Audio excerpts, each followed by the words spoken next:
Dès maintenant et jusqu'à la mi-2022, c'est l'année de l'économie bleue dans l'océan Indien.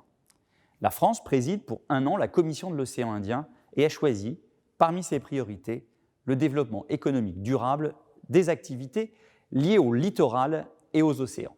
Elle travaille étroitement avec ses voisins de l'océan Indien. C'est l'ensemble des activités économiques qui sont liées aux océans, aux mers et aux littoraux et qui respectent les droits humains et l'environnement. Il s'agit tout à la fois de la gestion raisonnée des pêches, du transport maritime vert, des énergies renouvelables ou bien encore des services écosystémiques marins. Les pays continentaux et insulaires de l'ouest de l'océan Indien, dont la France fait partie, partagent le même océan et dépendent de ses ressources. La valeur économique issue de l'utilisation de ces ressources est essentielle pour la région. Par exemple, le bassin occidental de l'océan Indien est l'une des principales zones de pêche thonière du monde, représentant 16% des revenus de l'industrie mondiale du thon. Cette industrie représente environ 5,45 milliards d'euros. La coopération régionale en matière d'économie bleue est donc essentielle pour concilier rentabilité économique et protection de l'environnement marin et côtier.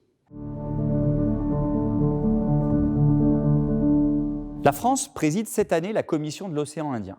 Dans ce cadre, nous avons choisi de faire du renforcement de la coopération régionale en matière d'économie bleue notre priorité, afin de promouvoir la conservation des écosystèmes.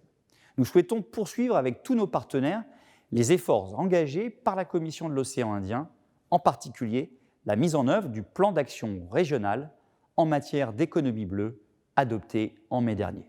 Nous sommes convaincus que le développement de la région du sud-ouest de l'océan Indien passe par une prise en compte des défis maritimes et environnementaux. Aujourd'hui, le changement climatique et les activités humaines affectent grandement l'environnement marin et littoral. On constate ainsi une augmentation du niveau de la mer ou encore des phénomènes climatiques plus nombreux et plus intenses. 80% des récifs coralliens des pays de la Commission de l'océan Indien sont menacés. Il faut donc agir.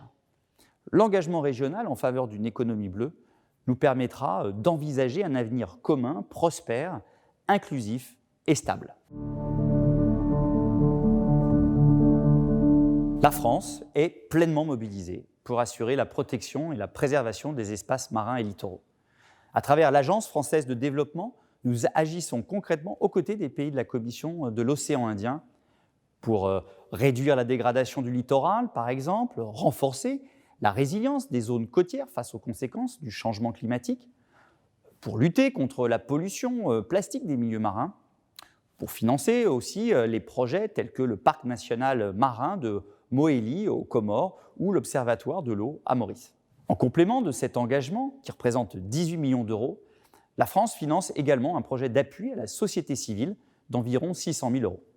Il a vocation à mobiliser les populations des pays de la COI, notamment les femmes et les jeunes, autour de cette problématique majeure.